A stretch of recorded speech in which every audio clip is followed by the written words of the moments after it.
Welcome back to my channel. Finally, it is a story time. Probably can tell by the title of this video that it's a story time that a lot of you have been wishing to hear. Yo, finally I am shooting this.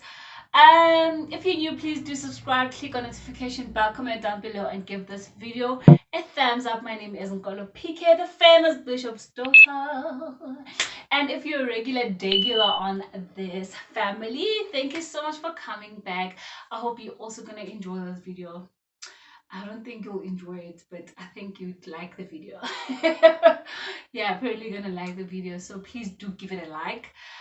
Please do comment down below, be nice, leave a heart, say something nice, do something. So yeah, let's get into this video.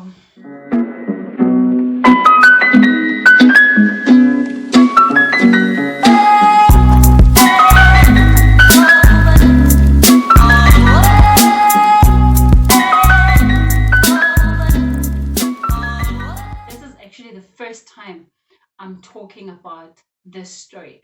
I know that on the Scent TV channel here on YouTube, Millicent and Innocent's YouTube channel, I did talk about this story, but I did not get into details. Like, I think I was just going above Gutia. I lost my brother. This is how I lost my brother, but I did not go much into details with what exactly happened. You know, how did I actually get to lose my brother? This is a detailed video on what actually happened. The reason why I am sharing this now, if you do follow me and watch all my videos, there was a time when I did specify that I've started with therapy for the second time, and it was really working, right? So I started attending therapy sessions, and that's when I actually started talking about my brother's death for the first time with someone. Because every time a person would ask me what happened, I would not be able to actually tell them the story, because I feel like I had not dealt with it. And not that I've dealt with it much, but I'm much better now. I can actually speak about it. So yeah, I went to therapy. I started talking about my feelings, how I was feeling about the whole thing, what really happened. And yeah, slowly but surely, I started feeling at ease. You know, I started feeling good. Okay, now I'm actually dealing with the loss. Now I'm actually like mourning, you know, because I felt like I was actually not mourning my brother. I felt like I just took the pain and just continued with my life, and something that I was not able to deal with. But I'm glad that I actually took a step and a decision to say, as in, now I want to deal with this issue, because I can't actually, I'm saying I'm moving on, but I'm actually not. So yeah, I think this is also gonna help me to open up. It's also gonna help me, you know, when people ask me about like what really happened, I can able to talk about this without crying. I'm not sure about crying, but maybe I can be able now to just, like, you know, speak about it. So yeah. Anyway, let's just start. Whew, okay, hopefully I'm not gonna cry. I don't wanna cry. I don't wanna cry. So I hope I'm not gonna cry. So what happened was, I remember the date correctly. It was on the 13th of April 2019. It was a Saturday, right? It was actually a week before his passing. Exactly a week. It was a Saturday. We were preparing for a Good Friday, and also my brother was supposed to get married on the 1st of June 2019. His white wedding was supposed to be on the 1st of June 2019. So on the 13th of April, it was me and my brother So he was now working at Brongo Spraits, so he would come home on weekends. So I got to see him on a weekend, right? So we would get so excited on weekends when we get to see each other, because like we really enjoyed each other's company and we really enjoyed spending time together. So yeah, he came home on a Friday, which was the 12th, and on the 13th we woke up at 6 and we went to the mall, a little bit more. The reason why we went to the mall is we were shopping for his ring, yomshado. So I went to Middleburg Mall. We went for ring shopping. We got the ring, we bought the ring. Everything was just amazing. Everything was just nice.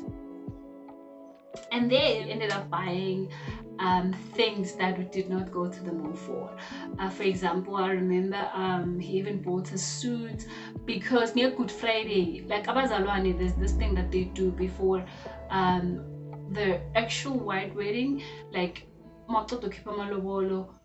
this thing in church, to let the congregation and people know that you guys are now lobolet, you guys are about to get married now. So when people see you guys together, they should not be shocked, because now traditionally you are married, but you're waiting for the white wedding celebration. So on the Good Friday, they had planned umphakamiso wakhe esontweni, so bebebaphakamise esontweni with his fiance. So he was like, yo, I don't have a suit for Sunday umphakamiso, so let me just get myself a suit. I was like, okay, cool. And Ketisa, we bought a suit. And then on that very same day, I remember, because he had like owed me sneakers. He had promised to buy me Adidas sneakers for like a period of 6 months. So on that day, I was like, Puti, before before you get married, please pay your debts, so that I don't bother you. Hey, so please pay your debts before you get married. So you know. And shockingly, he was before he died, like he was only giving mood, man. That was just shocking. That was just shocking. Firstly, I was not expecting him to just agree, ganjalo, because firstly, he's planning for a wedding. He's spending so much already. I was expecting him to say, there's a lot going on, there's a lot happening. But he was like, okay, cool, let's go look for your Adidas sneakers. I remember that day I wanted white Adidas sneakers. We looked for them the entire mall. We ended up and he's one person who's very patient. Like, he's so patient. He's that kind of person who would say, he would rather say, it's fine, let's leave it, we will come back tomorrow, or we'll go somewhere else, or see it bang, chill, relax. So on that day, he was not patient at all. He was like, you getting sneakers today, if you'd rather buy something else. And like, I was like, okay, this is really not him. But yeah, he was like forcing to buy me those that day. He was like, you getting those today. I even changed from Adidas. I was like, okay, let me buy my Vans, and I wanted white Vans. I looked for them as well. I did not find them. He was like, Sissy, find something else. I ended up settling for a black Vans, which we bought. And then he bought me more other stuff as well, jewelry. I remember he bought me a watch. I still have that watch. It does not work anymore, but I still have it. I kept it as a sentimental remembrance of him, because it was one of the last gifts he actually got me. So I remember when we sat down to eat, he was like to me, yo, Nkolo, I wish I had so much money to buy you everything that you just wish you could have today. And like, I could see that he wanted to buy me the entire mall, if like he had imanzake, but because of a situation and whatever. So that was actually the last day I actually got to spend with him like thoroughly, and he was the one spending. He was the only person spending. He was the one buying the things, buying us food, doing everything. And that was actually the last day I got to spend with him, like kahle, having like a heart to heart conversations, talking about his future, when after he gets married, we shine. We were just talking about our lives, how are things gonna change. One thing that I'm grateful for is that I'm so grateful that we had that day. I'm truly grateful that we had that day, because our conversation on that day was based on him getting married, but the way we were articulating it, it was like, because I remember I was saying, yo, I'm so sad that you are leaving me. It's so painful. Sometimes I feel like I could just move in with you, because really the fact that he was getting married, guys, it was hitting hard. I was like, yo, I felt like I was losing my brother. And I even told him, that's me now, I feel like I'm losing you. And I remember he said to me, Nkolo, you know what? At some point, we need to accept the fact that me and you will one day stay apart from each other, like miles away, to a point whereby, because we don't know where life will take us. Because he was saying, now one day you'll get married. What if you stay miles away from me? To a point of and I need to prepare you, maybe I might see you after 6 months, I don't know, maybe I might see you after a year, I don't know, when I'm married. But I want to promise you one thing, that at least I will make sure that I talk to you every day, if not every day, but I will talk to you frequently.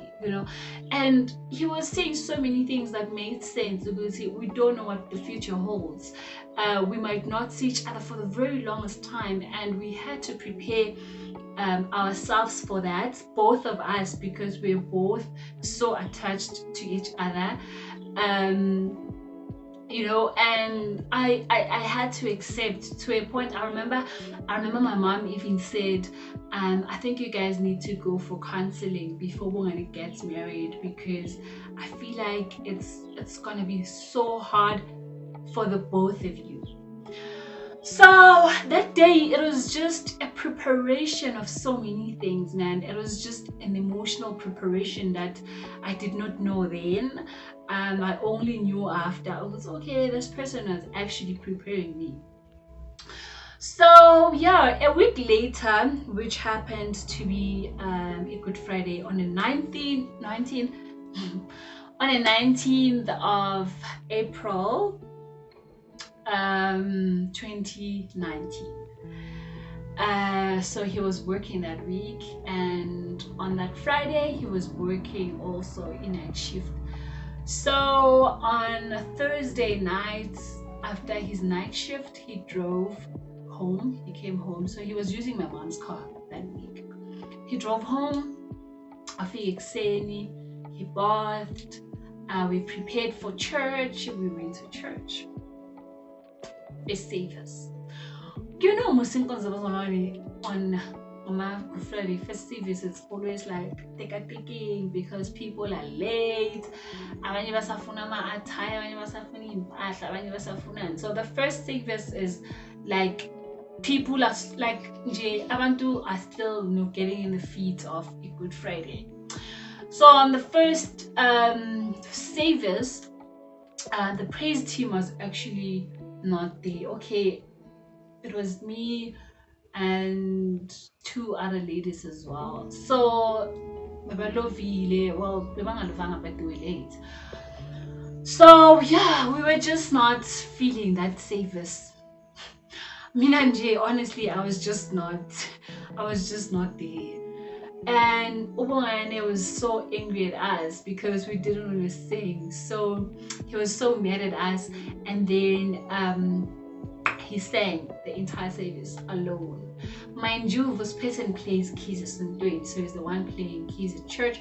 So he was playing keys and singing the entire service. I mean, praise session, he was doing it. Worship session, he did it alone. and then service na puma. I had forgotten my earrings at home. And then and please drive me home. Because now I'm preparing for the second service, and I know that from the second service I know what it gets nicer. And we actually did not go home, but we went to the mall, which is not the mall, a complex in Mall. People from Middleburg would know. We went to Mkhizi Mall, and then I was like, and then he was like, I was like, okay, cool, I'll check. He bought me earrings as well. He was just on a giving mood. He was just like, no, I'll pay. You know, no, I'll pay. Sangene ShopRite, we wanted some drinks and some snacks for the intervals. Like breaks in between services. And because I remember I was with Utabang, him and me, we were three. And then, yeah, and then we bought stuff with Utabang. And then when Tabang wanted to pay, Wongs was like, no, I'll pay. Yeah. And then he paid. He paid the bill. I remember we were live on Facebook. I'm gonna try find that live and put it here. I'll see if it's still there. Yeah.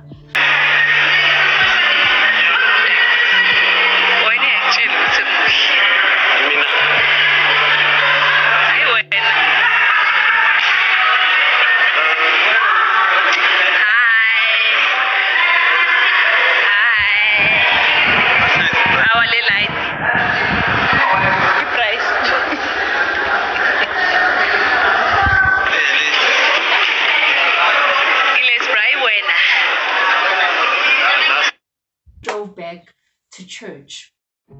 We went to church, we chilled, we ate. So his two phones were off, right? But I was not aware with our charging, so I was not really aware with they're not charging. Chilled, it was just a break. Then around 4, he decides to go to, okay, he's leaving because Big Milan was 6 in Tamama. So he's like, okay, I'm leaving now. I'm driving back to my room at Bromo Street. And then I'm 17. Cool, it's fine. I will charge my fame 17 and then my collect the phone. I will tell you because usually daily, like the structure of our family, we talk, like we communicate. Like our foundation, Yasekaya, we communicate. Like that is our family. We communicate. Everything that we do, like even when I'm going to town, I'm always communicating with my mom. You'd be shocked at how much I tell my family, my mom. I tell her with singing it down much. That's how much me and my family communicate. So we're used to that structure. You would see, like we're always talking. When I'm using a taxi from home coming to Pretoria, I tell my mom, I'm like, okay, sing bank. You know, okay, sing bank, okay, in Pretoria. So our structure of our family is like that. We just communicate. So it was easy for us to tell that something was wrong because of him not communicating. So yeah, Hambe. We left. The service is 6. No, 5. Yes. So he left around past 4. 5. We attended the service. So I'm chilled and I'm relaxed because I know that his phones are off. So I'm like, oh, no, I'll talk to him. Service na Puma because I know that the second chat and probably maybe he would have sent a message to the feeling 17. I attend the service. You know, I'm not worried. I don't feel anything. Everything is just okay. Immediately after the service, I open my phone. I check my messages, check WhatsApp, yeah, okay, it's not there. And then immediately it on me like it hurts so fast and so hard. But I'm like, ah man, no, give me text. They need to mean ufigile na year one tick. Yeah. We're eating and I'm telling Mutabangis, Yazbongani hasn't sent me a message with I don't know, but like I'm worried, because I know with the film 6. So now it's past 8 in the evening, still nothing, I'm worried. So I just okay, cool. Masfigandlini, we're sitting in the kitchen with Utabang, and I'm like, no man, like, no, this is so unlike Ubongs. It's around 11 p.m. already. What's going on? Like, what's really going on?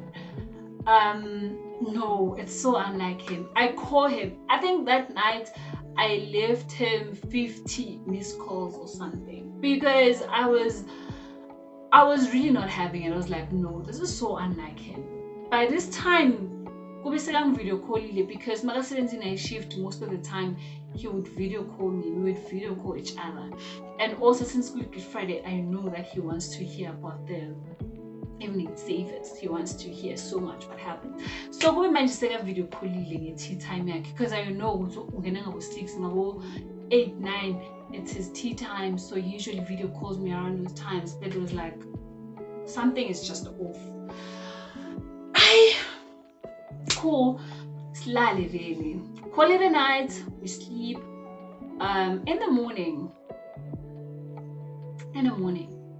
the first thing I do, I text him. I'm like, what time are you gonna arrive? Still 1 tick. Yo, guys. And by that time, to be quite honest with you, I was not scared. I was like mad. Because firstly, I had left my heels in the car. I had left some of my jewelry in the car. Because he was supposed to get home like extending about 6. So I'm like, it's past 6. This person is not yet here, and I need to wear my heels today. I'm like, what's wrong with this dude? Like, why is he not here? Because I need to go to church because I'm doing. I'm mad at that moment. I'm mad. Honestly, I was just so mad. My mom keeps on calling him. So my mom is also worried because very like it's just weird. We communicate. So the fact that a person is not communicating, like, really raised a red flag. Something might be wrong because this is not us. Like, this is really not getting him asleep. I'm like, okay, he's probably gonna get straight to church or maybe some something, And another thing is that he's driving my mom's car. So suddenly we don't have a car to go to church. We're like, so because he's supposed to come and pick us up, go to church. So my mom calls someone else to come pick us up. Baslanda Sontweni. Girl, I'm with my sleepers. I'm thinking of your Sontweni, and then I'll just change into my heels, be presentable. Cool, ngifike esontweni, attend the first service. Umuntu solo udolo lokufika. Nowhere to be found. We tried to call him, nothing. Both his phones off. Text him, nothing. In the middle of the service, man, Mama Mbele angizile ngaphandle siphume. Mama athi, like, Nkolo, what do you think? I'm like, yo, I don't know what to think. But I'm trying at that moment. I was trying to think positively, and I'm like, maybe uchayisile wayerumini walala, and he overslept, and wakhohlwa ukucharge my phone, or I don't know. But I was really thinking positively. My mom started crying. Yo, guys, when my mom started crying, we outside, And my mom is starting to get emotional. She starts crying. And now my mom is crying. I'm like, okay, this is real. I'm like, okay, this is real. And to be honest with you, I was really feeling that something is wrong, but I was trying not to entertain that voice to Nkolo, something is wrong. I was trying not to entertain it. My mama followed this other guy, Osebenza naye. The guy asked no mina that night. So I got, yeah. Hi, so we standing outside, we're trying to find solutions on how to find Bongan. His father-in-law was there.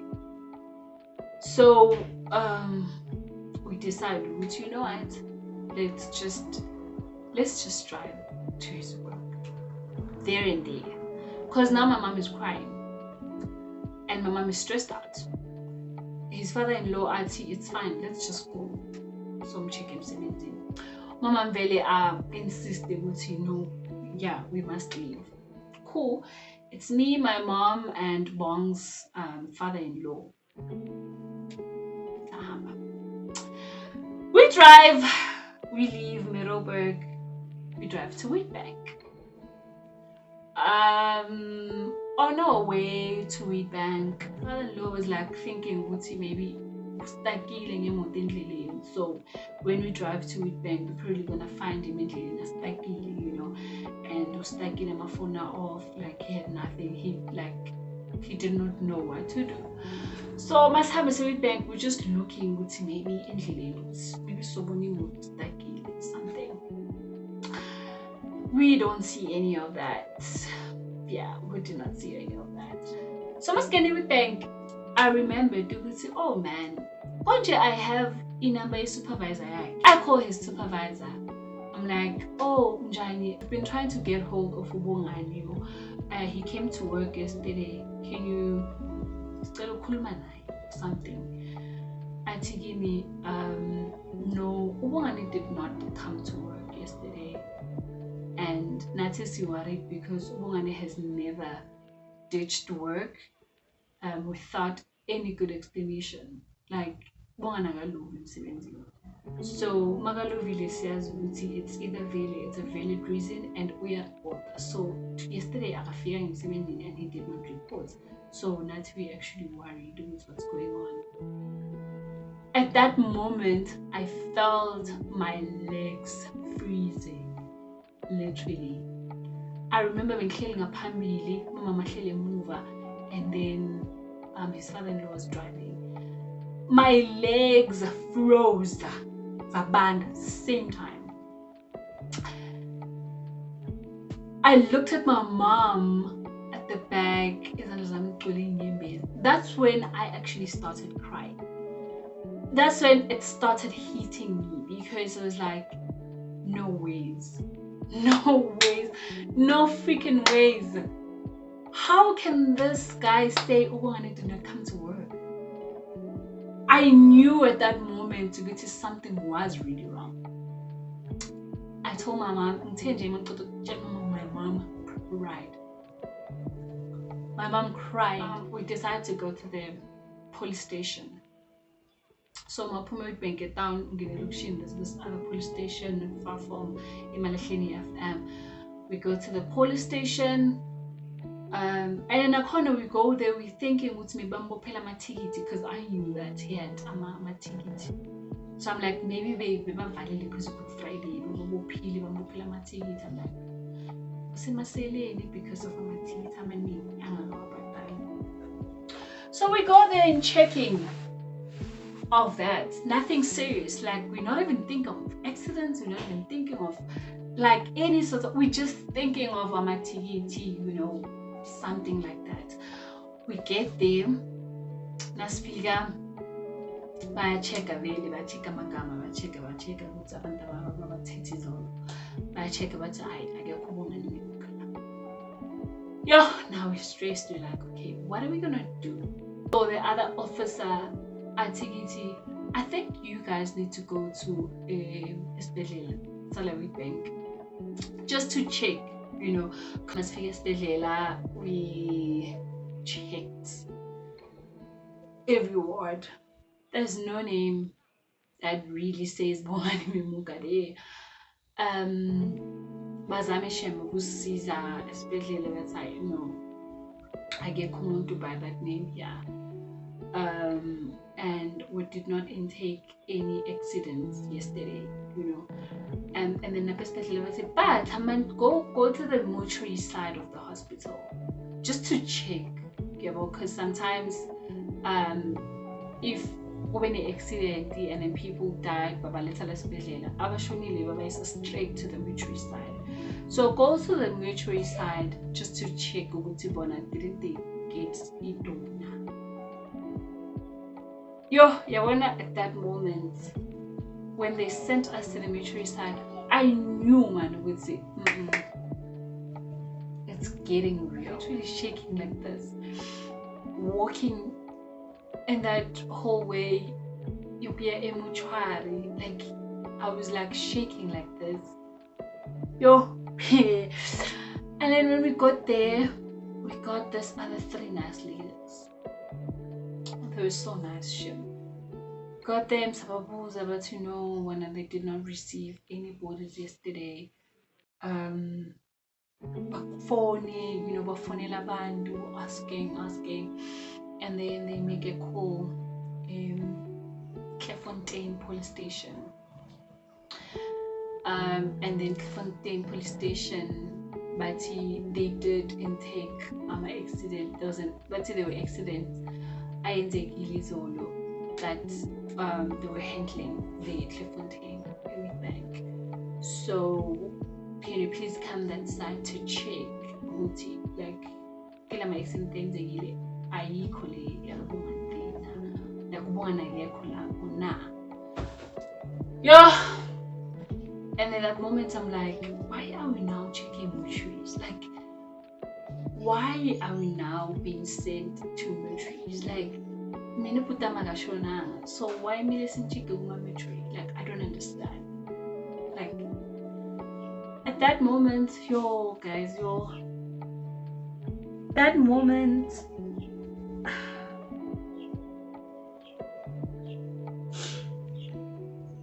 I knew, because I remember, into Clairefontaine, let's be Clairefontaine,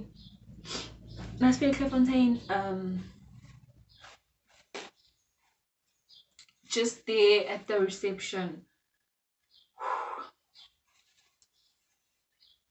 we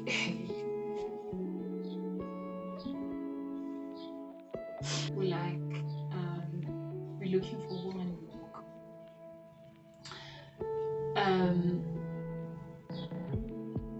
The guy there, okay, let's check amagama akhona.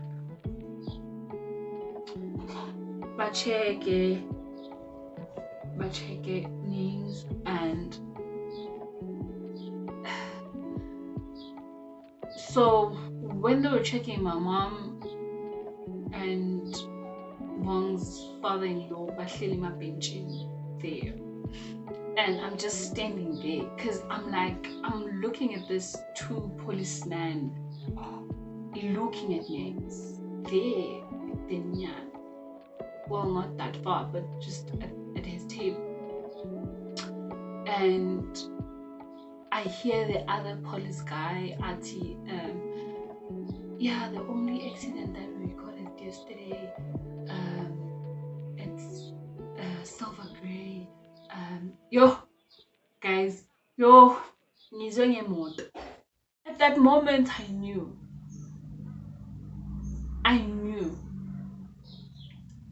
it was him, and the only thing I was hoping for was like, okay, yes, he was involved in an accident, but at least agaphile, you know. The person called us, Mawasbiza.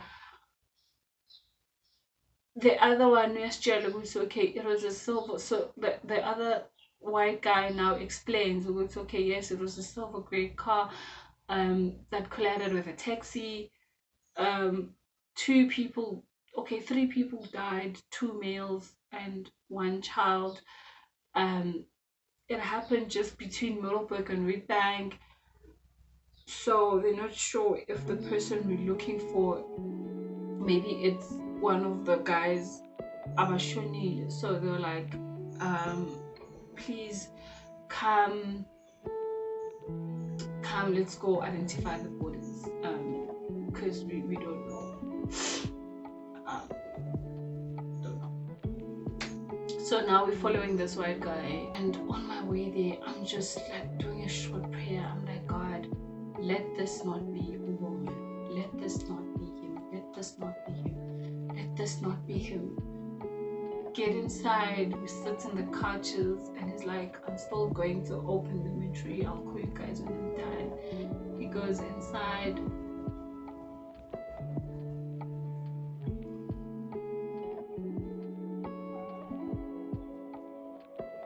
And yeah, he goes inside. I don't know what he was doing, and then a few minutes later he comes. He's like, you guys can come in. And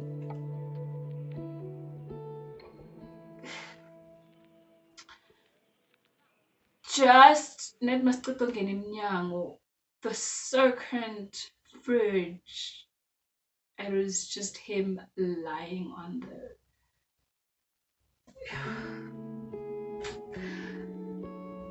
vele ngabona nje ngale skipa bekasigcoke when he left ukuthi it's him.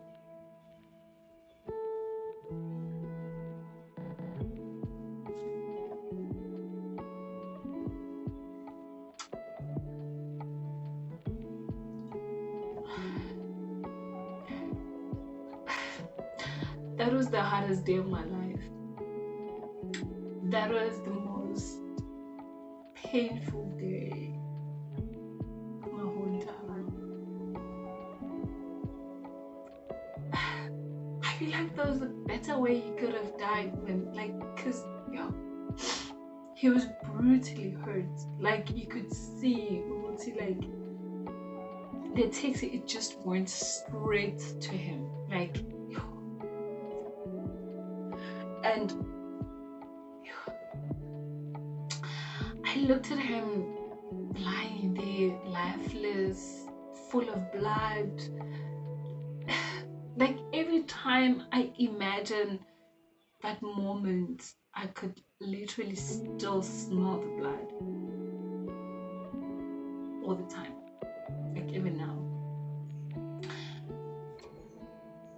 I remember my mom jumped on top of him, like trying to wake him up like this, like trying to do this the entire time. And the only thing that I did, I just went there and then I held his face like this because I was trying to see is he really cold or not. Held his face like this, and I was trying to like at least wake up, do something, cough, say something, you know.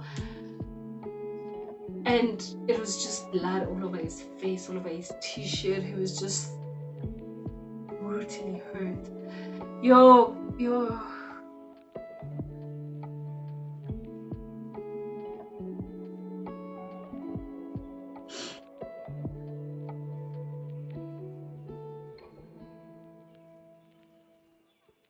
That moment I knew, good, you know, it's over. It's over, really. It's just over. I think we were there for like a whole 10 minutes.